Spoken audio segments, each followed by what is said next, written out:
वक्फ कानून को लेकर किरण रिजिजू का एक बड़ा बयान सामने आया, जिसे सुप्रीम कोर्ट के ऊपर कहा गया या किया गया सबसे बड़ा बयान जो है उसको बताया गया। अब किरण रिजिजू के बाद देश के उपराष्ट्रपति जगदीप धनखड़ का ऐसा बयान सुप्रीम कोर्ट को लेकर सामने आया है कि वो आईटी सेल की गैंग याद आ गई है दोस्तों, जो सुप्रीम कोर्ट को भी सोशल मीडिया पर बुरा भला कहने से चूकती नहीं है। ये चौंकाने वाला विषय है अब जो जगदीप धनखड़ ने कहा है। उपराष्ट्रपति जगदीप धनखड़ ने ये कह दिया है कि राष्ट्रपति को सुप्रीम कोर्ट या कोई भी न्यायपालिका की जो बॉडी है वो निर्देश नहीं दे सकती है। अब ये पूरा मामला क्या है, कहां से शुरू हुआ, कहां जाकर ठहरेगा भी कि नहीं ठहरेगा, ये सब कुछ इस खबर में मैं आपको बताऊंगी। आखिर तक इस वीडियो को आप जरूर देखिएगा। नमस्कार, मेरा नाम है जयंती झा और आप देख रहे हैं पीआरबी। दोस्तों, किरण रिजिजू इन्होंने बीते दिनों जब वक्फ को लेकर सुप्रीम कोर्ट का फैसला सामने नहीं आया था और लगातार कहा जा रहा था कि सुप्रीम कोर्ट केंद्र सरकार के फैसले को पलट सकता है, सुप्रीम कोर्ट के फैसले से वक्फ कानून निरस्त हो सकता है, रद्द हो सकता है, उसके बाद किरण रिजिजू ने कहा था कि हमें पूरी उम्मीद है कि न्यायपालिका, कार्यपालिका या विधायिका के काम में दखल अंदाजी नहीं करेगी, हस्तक्षेप नहीं करेगी, उसका सम्मान करेगी। इस तरीके की बात जो है इनडायरेक्टली तौर पर उन्होंने सुप्रीम कोर्ट को लेकर एक टिप्पणी के तौर पर की थी दोस्तों। और उसके बाद अब जगदीप धनखड़ का बयान सामने आया है। दोनों ही बयान जो है वो ऐसे समय में सामने आए हैं जब सुप्रीम कोर्ट ने फिर एक बार नजीर पेश करने वाला फैसला दिया है। खासकर अगर आप बात करेंगे उपराष्ट्रपति जगदीप धनखड़ के बयान की, तो उनका बयान ऐसे वक्त में आया है जब कुछ ही घंटों पहले कानून, जो वक्फ कानून है, उसमें जो संशोधन किए गए हैं केंद्र सरकार द्वारा, उन पर ना सिर्फ सुप्रीम कोर्ट ने आपत्ति जताई बल्कि उन तमाम संशोधनों पर तब तक के लिए रोक लगा दी है जब तक अगली सुनवाई नहीं आ जाती या अगली सुनवाई की तारीख जो है वो नहीं आ जाती। अगली सुनवाई तक उन संशोधनों पर रोक होगी। और ये फैसला सामने आता है, उसके अगले ही दिन खबर आती है कि जगदीप धनखड़ ने सवाल खड़े कर दिए सुप्रीम कोर्ट पर, न्यायपालिका पर। मैं सबसे पहले आपको दिखाना चाहती हूँ कि जगदीप धनखड़ ने क्या कहा है, उसके बाद आपको थोड़ा सा पीछे लेकर जाएंगे और किरण रिजिजू ने क्या कहा है वो भी आपको दिखाएंगे। मगर उससे पहले आपकी स्क्रीन पर इस एक खबर मैं आपको दिखा रही हूं और ये जो खबर है क्या कहती है जरा इसको समझिए, क्योंकि आने वाले दिनों में न्यायपालिका और कार्यपालिका के बीच में टकराव की स्थिति किस कदर उत्पन्न हो सकती है। ये बयान, इनका ये बयान उसी ओर इशारा करता है कहीं ना कहीं। उपराष्ट्रपति का न्यायपालिका पर निशाना, और उन्होंने कहा कि राष्ट्रपति को निर्देश नहीं दे सकते। सुप्रीम कोर्ट के हालिया आदेश की कड़ी आलोचना करते हुए भारतीय न्यायपालिका पर उन्होंने निशाना साधा। और ये हालिया आदेश क्या था? सुप्रीम कोर्ट द्वारा बीते दिनों एक फैसला लिया गया था और टिप्पणी भी की गई थी दोस्तों। ये जो टिप्पणी थी, ये टिप्पणी की गई थी राष्ट्रपति द्वारा किसी भी विधेयक को पास करने में लिए जा रहे समय को लेकर। साथ ही ये जो फैसला लिया गया था, ये लिया गया था तमिलनाडु के गवर्नर आर.एन. रवि के रवैये को लेकर कि उन्होंने तमिलनाडु सरकार द्वारा भेजे गए तकरीबन 10 बिलों को रोका और उसको पास नहीं किया, फिर राष्ट्रपति के पास भेज दिया। राष्ट्रपति के पास जाता है कोई भी विधेयक दोस्तों तो उसको समय लगता है मंजूरी के लिए, और उसके चक्कर में क्या होता है कि राज्य के काम जो होते हैं उसमें समय लगता है, राज्य के काम लटक जाते हैं, राज्य की जनता इसमें पिसती है कि राज्य की जो सरकार है उस पर कई तरीके के सवाल उठते हैं। तो राज्य की स्टालिन सरकार सुप्रीम कोर्ट पहुंच गए और सुप्रीम कोर्ट ने यह कहा कि आप किसी पार्टी के कहे पर मत चलिए, आप किसी पार्टी की विचारधारा को फॉलो मत कीजिए, क्योंकि आप एक राज्य के गवर्नर हैं, आपको उसी तरीके से रवैया अपनाना पड़ेगा। ये कहा सुप्रीम कोर्ट ने। और सुप्रीम कोर्ट की इस टिप्पणी के अलावा सुप्रीम कोर्ट ने एक समय सीमा भी तय करने की बात कही कि एक सेट टाइम ऑफ पीरियड होना चाहिए, जिस टाइम ऑफ पीरियड के अंदर ही किसी भी विधेयक को पास कर दिया जाए या मंजूरी दे दी जाए।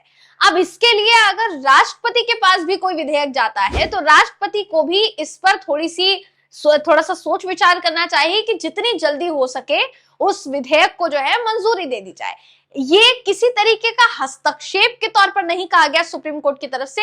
सुप्रीम कोर्ट ने ये जो कहा दोस्तों, इसको सिर्फ और सिर्फ एक सलाह के तौर पर माना जा रहा था कि सुप्रीम कोर्ट ने एक सलाह दी है कि अगर राष्ट्रपति की ये जिम्मेदारी है, राष्ट्रपति के पास ये जो है ड्यूटी है उनकी कि वो मंजूरी दे जल्द से जल्द, तो उनको जल्द से जल्द मंजूरी जो है वो दे देनी चाहिए, ज्यादा समय नहीं लगाना चाहिए। अब इस पर जगदीप धनखड़ का क्या बयान आता है?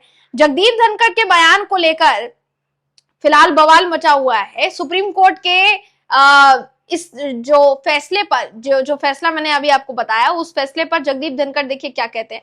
उन्होंने इसे संवैधानिक सीमाओं का उल्लंघन बताया। उन्होंने एक कार्यक्रम में कहा कि न्यायपालिका ये तय नहीं कर सकती कि भारत के राष्ट्रपति को क्या करना चाहिए।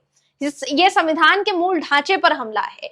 अनुच्छेद 142 का जिक्र करते हुए जगदीप धनखड़ कहते हैं कि इसका इस्तेमाल परमाणु मिसाइल की तरह किया जा रहा है, जो संवैधानिक संतुलन को बिगाड़ सकता है। उन्होंने ये भी कहा कि इस बात पर मुझे चिंता होती है कि न्यायपालिका पर जनता का भरोसा कम हो रहा है, खासकर जब जज राष्ट्रपति जैसे सर्वोच्च संवैधानिक पद को निर्देश देने लगते हैं।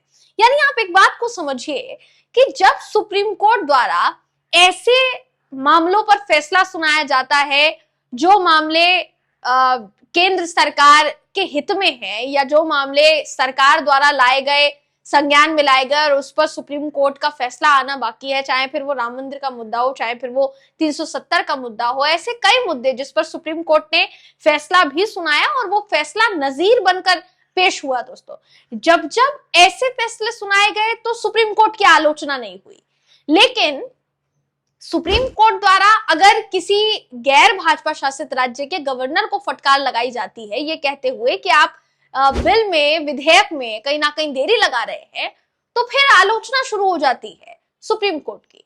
इसको आप संयोग कहेंगे या कुछ और कहेंगे? सोचने वाली बात है ना। ये जो खबर है देखिए कहती है, और चौंकाने वाला विषय है कि क्या कह रहे हैं जगदीप धनखड़।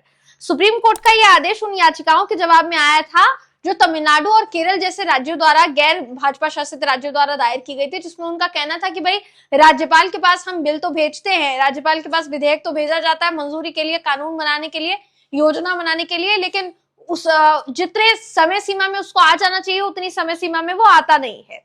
तो कोर्ट ने इसे विधायी प्रक्रिया में हस्तक्षेप माना और अनुच्छेद 142 के तहत ये सुनिश्चित करने के लिए कहा कि संवैधानिक प्रक्रियाएं सुचारू रहनी चाहिए। कोर्ट ने यह तर्क दिया कि राष्ट्रपति का पद भले ही सर्वोच्च क्यों ना हो, लेकिन संविधान के दायरे में काम करने के लिए बाध्य तो है। देखिए, राष्ट्रपति का पद हो या किसी गवर्नर का पद हो या प्रधानमंत्री का पद हो या मुख्यमंत्री का पद हो, विधायक का पद हो, सांसद का पद हो, ये तमाम पद, विधायक की जितने भी पद मैंने आपको बताया दोस्तों, ये संवैधानिक पद है। जनता यहाँ आपको चुनकर भेजती है, बैठाती है, ताकि आप उनके हक में फैसला सुना सके, आप उनकी आवाज को उठा सके, उनके लिए जो सही है आप वैसा फैसला ले सके। लेकिन अगर आप उनके ही मामलों में देरी कर रहे हैं जस्ट बिकॉज कि इसका सीधा सीधा नाता सियासत से भी जुड़ा हुआ है, तो फिर इसको क्या माना जाए?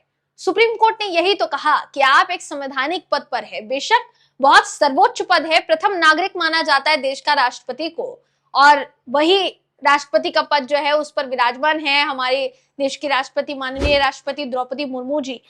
प्रथम राष्ट्रपति के तौर पर, प्रथम नागरिक के तौर पर, माफ कीजिएगा, प्रथम नागरिक माना जाता है, और प्रथम नागरिक के तौर पर आपकी जिम्मेदारी बन जाती है कि आप जो प्रोसेस है कम से कम उसको फॉलो किया जाए, उसमें देरी किसी तरीके की ना हो। इसी को लेकर सवाल जो है वो उठ रहे थे।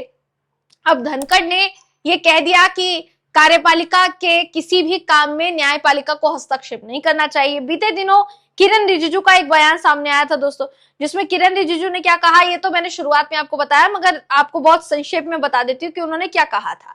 देखिए, वक्फ कानून पर सुप्रीम कोर्ट में सुनवाई होने वाली थी और उससे पहले किरण रिजिजू का बयान सामने आया था, जिसमें उन्होंने कहा था, मुझे भरोसा है कि सुप्रीम कोर्ट विधायी मामले में दखल नहीं देगा। ये भी कहा था कि विधायिका और न्यायपालिका को एक दूसरे का सम्मान करना चाहिए। ये कहते हुए उन्होंने कहीं ना कहीं मुद्दा एक जो है वो छेड़ दिया था। कुल मिलाकर ये माना जा सकता है कि फिलहाल मामला जो है वो न्यायपालिका वर्सेस कार्यपालिका हो चुका है। अब तक जितनी टिप्पणियां सुप्रीम कोर्ट पर की जा रही है, अगर सुप्रीम कोर्ट का बयान सामने आया दोस्तों, तो फिर टिप्पणियां किस तरीके से धरी की धरी रह जाएगी, देखने वाला विषय होगा। इसलिए सबकी निगाहें इस बात पर टिकी है कि सुप्रीम कोर्ट अब क्या कहता है इन तमाम टिप्पणियों पर। आपकी इस पूरी खबर पर क्या राय है, कमेंट करके जरूर बताइएगा। अगली वीडियो में मैं आपसे फिर मिलूंगी, तब तक के लिए नमस्कार।